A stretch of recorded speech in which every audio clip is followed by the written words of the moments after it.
Hi, magandang umaga po sa inyong lahat for our first reading of the day. Tingnan po natin kung ano naman po ang makikita natin sa first reading of the day today. And for those of you po na hindi pa nakakapanood, panoorin nyo na po. 1, 2, 3, 4, 5, 6, 7, 8, 9, and 10.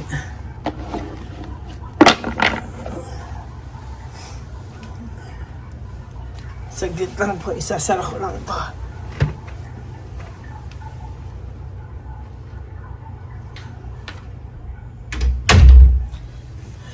Alam nyo po ba, trivia lang po. No, trivia lang po. Dito po ako unang gawa ng video ko nung December of 2023. Dito po ako unang gumawa ng video sa mismong kwartong ito, no. Kaya lang po wala yung table eh. Kaya dito lang tayo sa side table.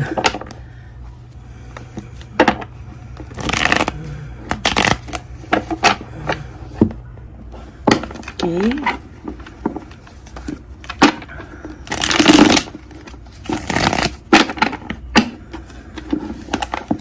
Pili na po tayo ng 10.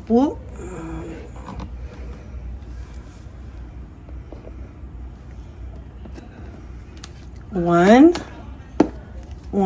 2, 3, 4, 5, 6, 7, 8, 9, and 10. Huwag niyo pong i-skip ito ha, dahil ito po ang magbibigay sa atin ng koneksyon dalawa, no? Kaya huwag niyo po itong i-skip. Ay, sorry po. Dito po tayo kukuha ng koneksyon sa atin ngayon.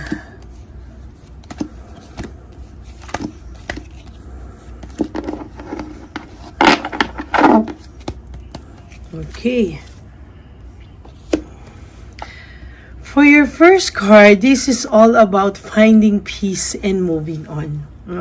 Ang inyong pong person ay nangangarap na matapos po lahat ng sakit ng ulo niya, matapos po ang lahat ng nagbibigay sa kanya ng matinding pag-iisip, no?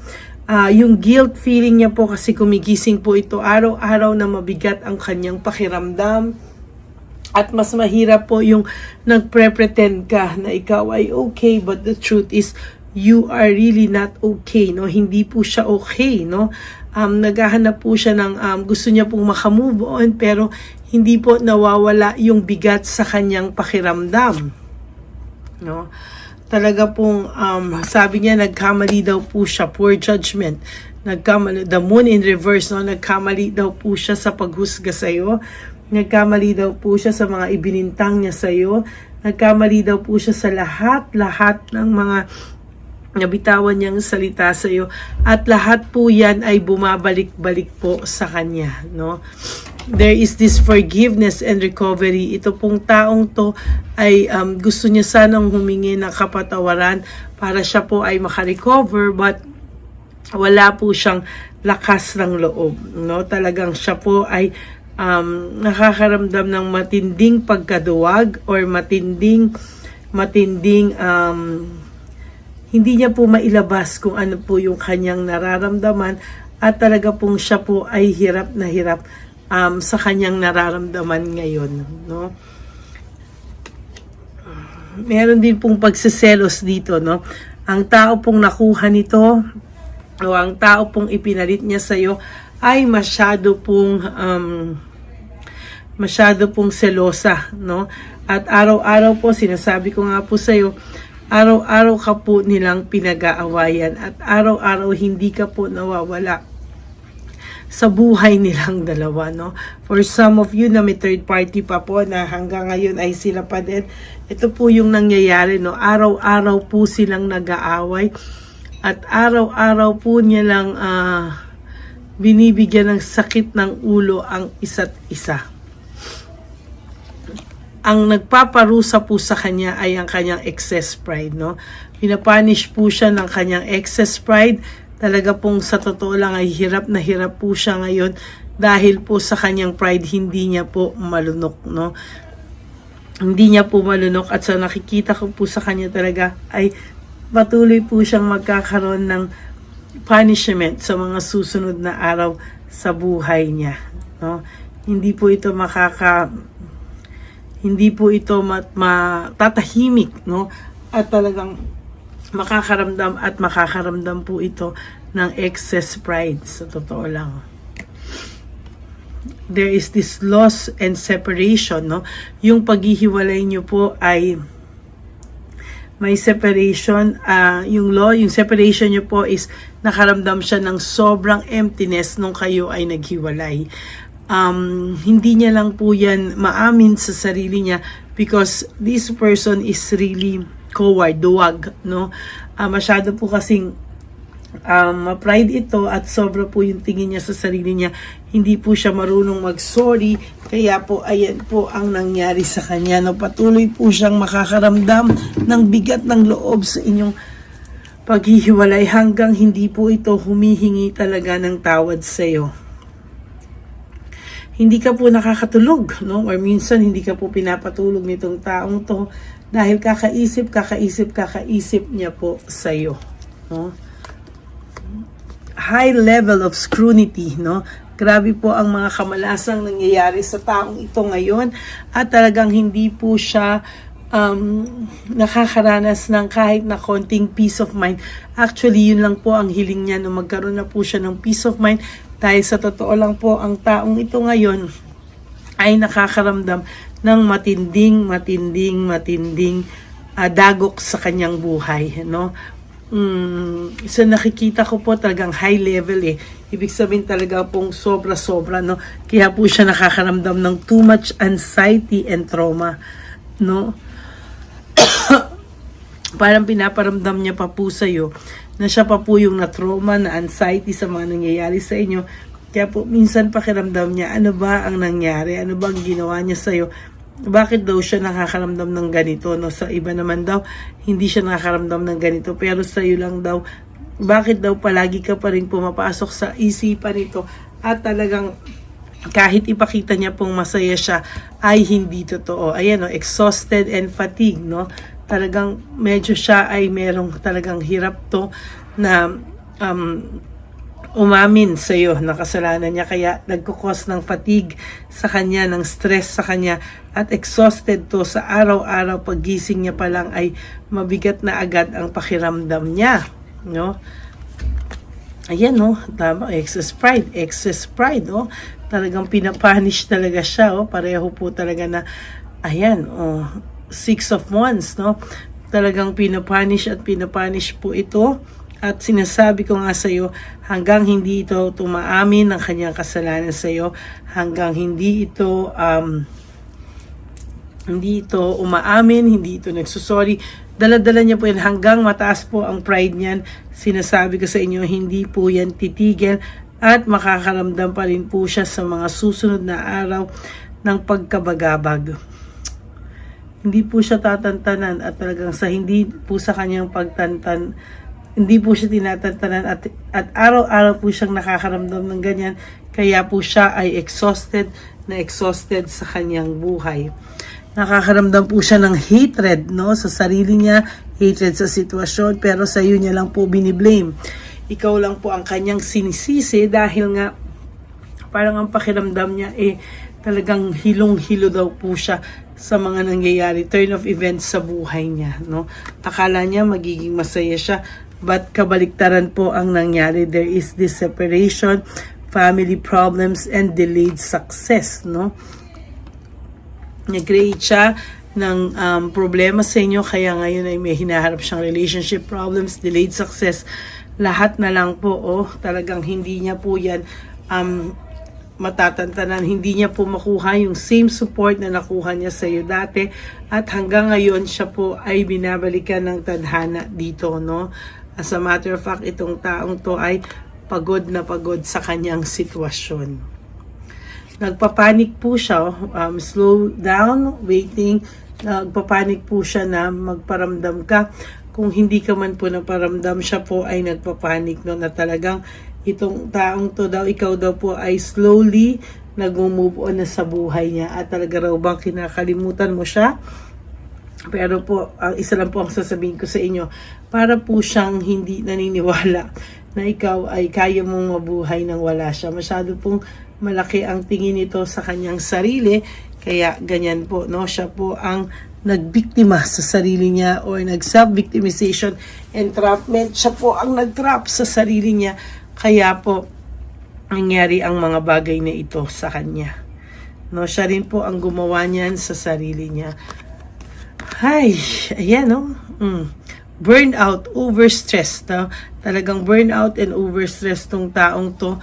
Kaya sa ayaw mo po at sa gusto mo, naku, talagang may isip at may isip mo po itong taong to, dahil itong taong to ang nagbigay sa iyo ng ganyang pakiramdam na hindi ka po nakakatulog at talagang mabigat po ang iyong kalooban, no? There will come a time itong person na to ay lalapit sa iyo para humingi ng tawad, no? Kahit napaka-imposible po ng paghingi niya sa iyo ng tawad, sasabihin ko po sa iyo ang totoo, no? Hindi po yan, hindi po siya talaga matatahimik. Kaya talagang there will come a time that this person, kahit gaano kataas ang pride, ay maghihingi po yan sa iyo ng tawad. Lack of direction, panay conflict po ang nangyayari sa buhay niya. There is this lack of direction and conflict sa buhay niya. Kaya po, sabi ko nga po sa iyo, there will come a time na ito ay lalapit sa iyo at magsusorry sa pag-alis niya sa iyo, sa buhay mo, sa pag-iwan niya sa iyo. Dadating po yan, no? Expectin niyo po yan. Kahit not anytime soon, pero there will come a time, iba-iba po kayo, kung kailan hihingi ng tawad o magpaparamdam sa inyo itong taong to. And for your last card, naging selfish po talaga siya at ngayon ay siya ay nagiging seloso, no, dahil po sa kanyang mga kagagawan din, no. Sa totoo lang po, selos itong taong to pag nakikita niya na ikaw ay masaya na, mukhang happy ka na sa iyong mga posts sa social media o balita niya sa ibang tao, sa pag-i-stalk niya sa iyo, nakikita niya po na somehow you are surviving sa buhay mo at yun po ang pinakaayaw niyang makita, no. It will break him or her. It will make them suffer, no, sa pagpapakita po ng ikaw ay mabuti na at nagmo-move on na kahit papano. Okay, that's it for your first reading of the day. There will come a time that this person will ask for forgiveness kahit po mataas ang pride nito. Darating po yung araw na yan na hihingi po siya ng tawad sa iyo. At mararamdaman mo po yang talaga na sincere naman po siya sa paghingi ng tawad. But for now, kung ano-ano man po ang mga strategies na pinagagawan niya, huwag niyo pong bilhin until such time na lumapit siya, take 100% accountability for what she did to you. No, antayin lang niyo po yan. Pero hanggang hindi niya po ginagawa yan, huwag kayong gagawa ng kahit na anong aksyon na kayo po ang mag-reach out sa kanya at magmamakaawa. Wag niyo pong gagawin yan because the person will not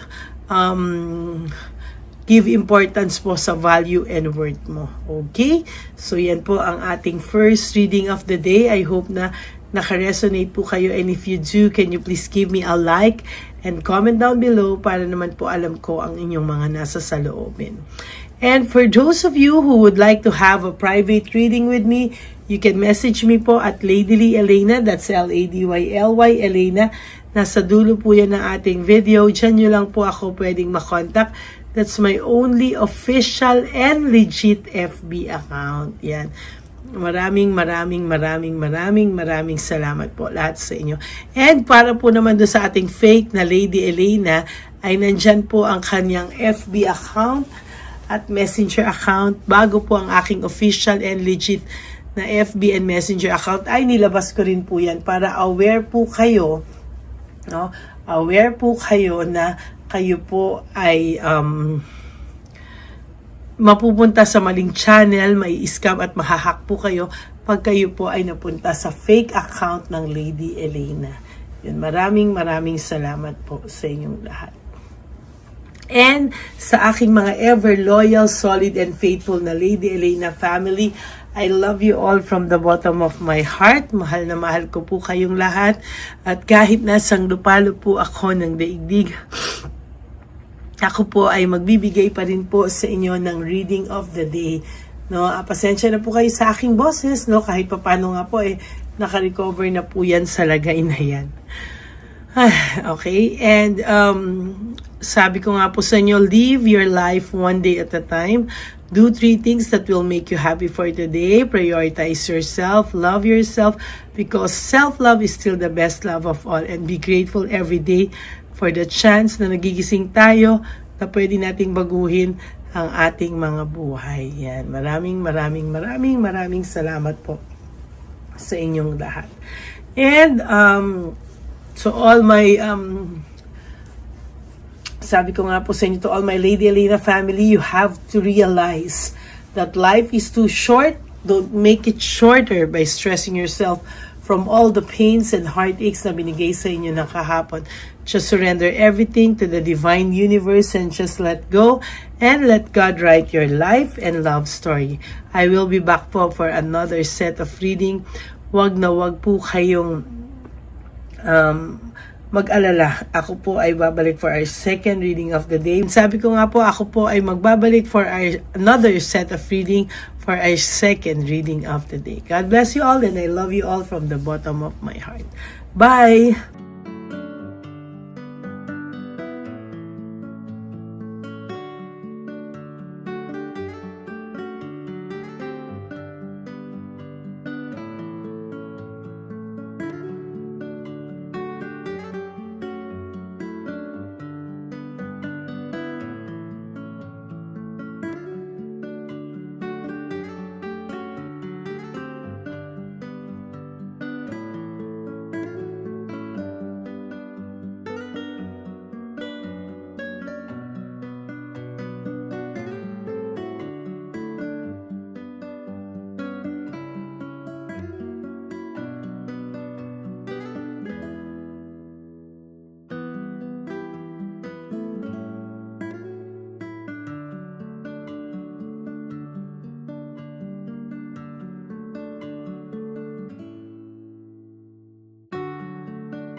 Pagaya ni Papa Jesus. Ano sa'yo?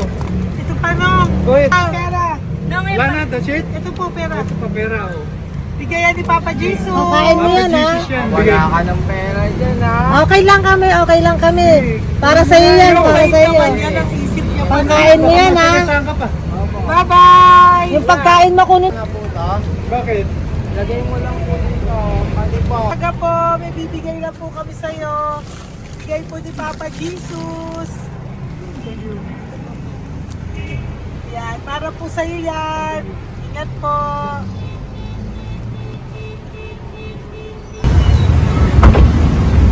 Gandang tanghali po. May bigay po si Papa Jesus sa inyo.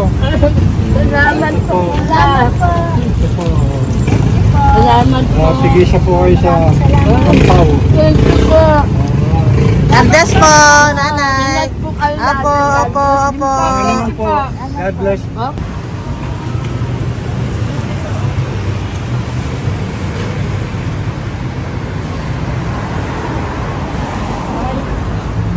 Bigay po ni Papa Jesus sa inyo.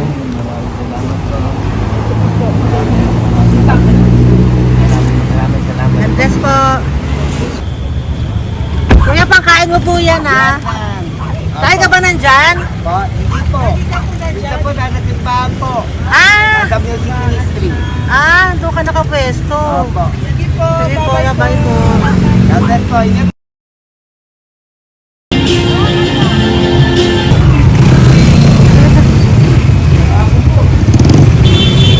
Pabigay po ni Papa Jesus.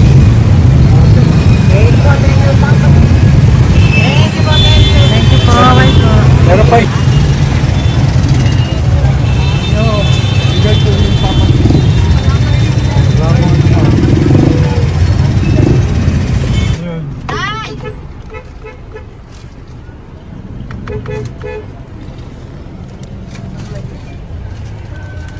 Yun. Tay, para sa'yo po, bigay po ni Papa Jesus. Papa Jesus. Tay, bye-bye. God bless po, God bless. Para sa'yo po, bigay po ni Papa Jesus. Ayan po, bigay po yan sa'yo ni Papa Jesus. Thank you po. Amen.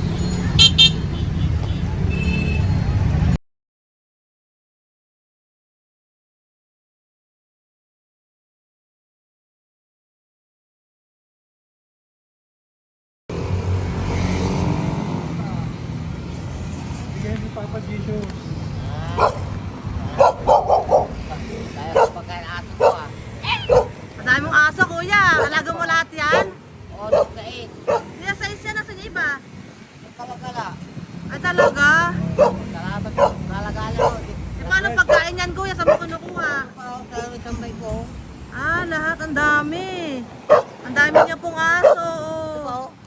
Oh, ang daming aso ni kuya. Sais. May nagbibigay sa inyo pagkain. Nangangalakal ako. Okay po. Tapos, Hayaan mo kuya, pag nadaan ako, bibigyan kita ng dog food dito, ha? oo. Dito ka lang ba lagi?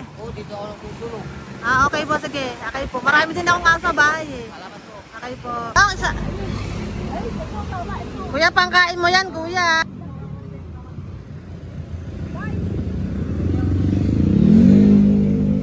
Nangangalakal ka, kuya? Sige po, thank you po. Maraming salamat, ma'am. May pagkain ka, nanay. Sa hirap ng buhay ngayon. Ba't nandito ka, nay? Tagasan ka ba? Yung arthritis ang sakit ko eh. Tagasan ka ba, nay? Sa plado eh. Sa Pladway.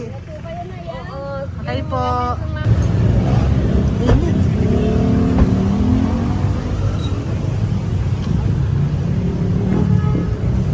Nay! Bibigay ako sa'yo. Natandaan mo na ako. Ito. Hapon po. Pabigay Si po. tatay. Si tatay. Thank you, Nay. Habay po.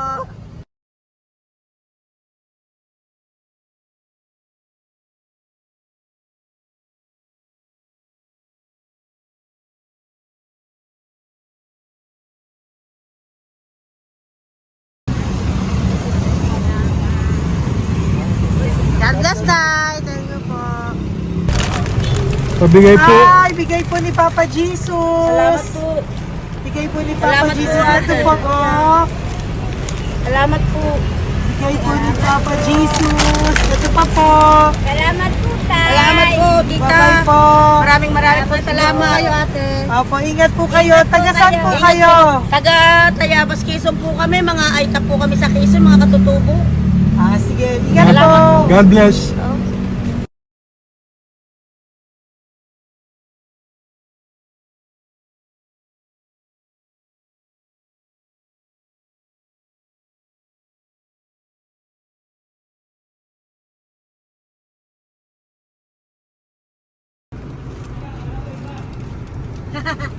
Tay, Tinatawag niya bigay po ni Papa Jesus. Thank you po. Ayan po. Sobrang Ang sipag mo naman, tay. sipag niyo naman po. Kanina po kasi, taglagas ngayon, taglagas. O, pang merienda niyo po yan, Sige po, ha? salamat po sa inyo. Tapos yung road bags po, Kala ko uwi sino niyo po. binubusinahan niya eh. Sige Sige po, na bye-bye po. Thank you po, salamat po, bye-bye.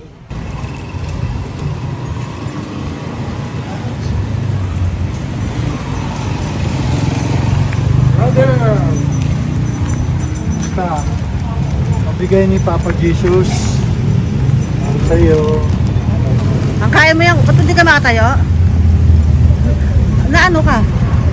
Okay. Sige, bye-bye. Hello po. Tama. Para sa inyo po, bigay ni Papa Jesus. Thank you very much. Sige po, bye-bye po. God bless you. Tay, magandang hapon po. Bigay po ni Papa Jesus. Ito pa po, Tay. Para sa inyo po. Bye-bye po.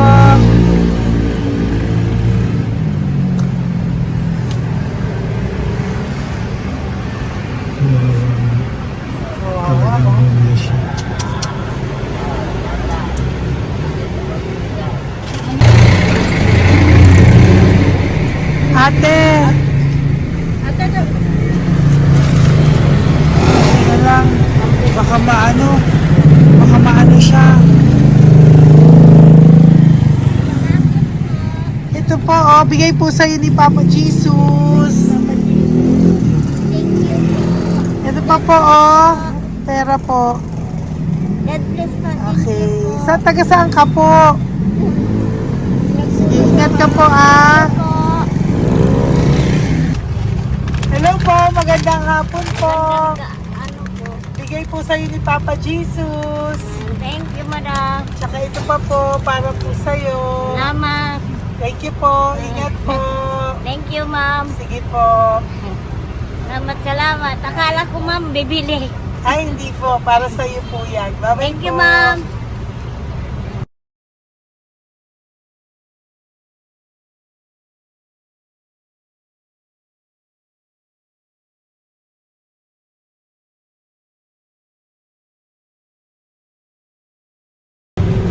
Tay, Hirap na hirap. bibigay po ako ng puso. Hirap Dito siya. po tayo, dito sa kabila. Hindi mo siya lies pa yan. Kawawa naman. Tay, magandang araw po. Oh Lord. Bigay po ni Papa Jesus. Ay, ito po, ano, pangdagdag po. Dagdag po, bigay po ni Papa Jesus. Thank you po. Thank you po, Kawawa naman. Diyos ko, hindi na siya makaano po. Ano? Tapos, may tatawin niya lahat. Ano kami yun, nangyayari ko lang. Siyempre, ang bigat niyan.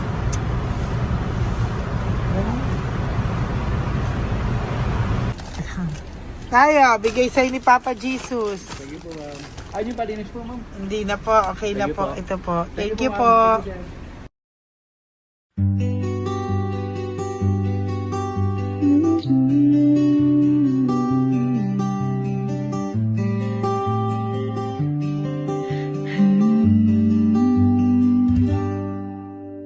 Nasa panahon ako ng kalungkutan, panahon na hindi ko alam ang gagawin.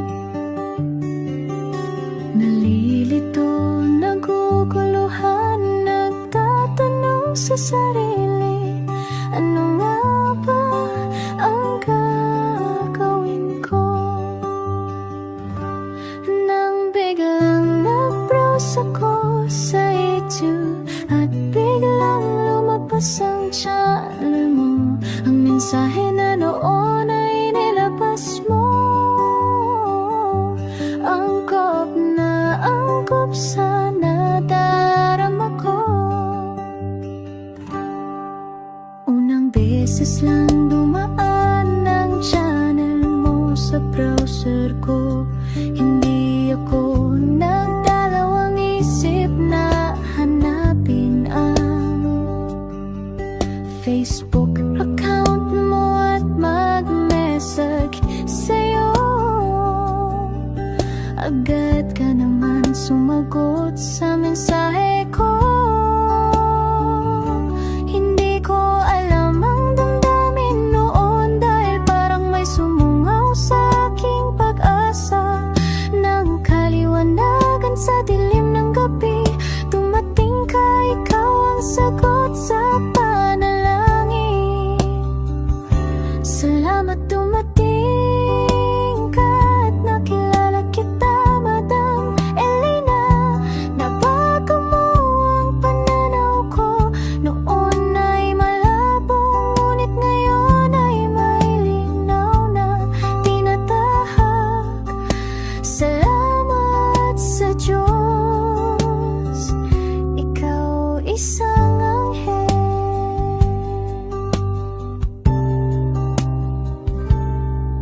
na inihulog sa lupa upang kami ay tulungan na magkaroon ng linaw sa buhay. Pinadaan sa'yo ang mensahe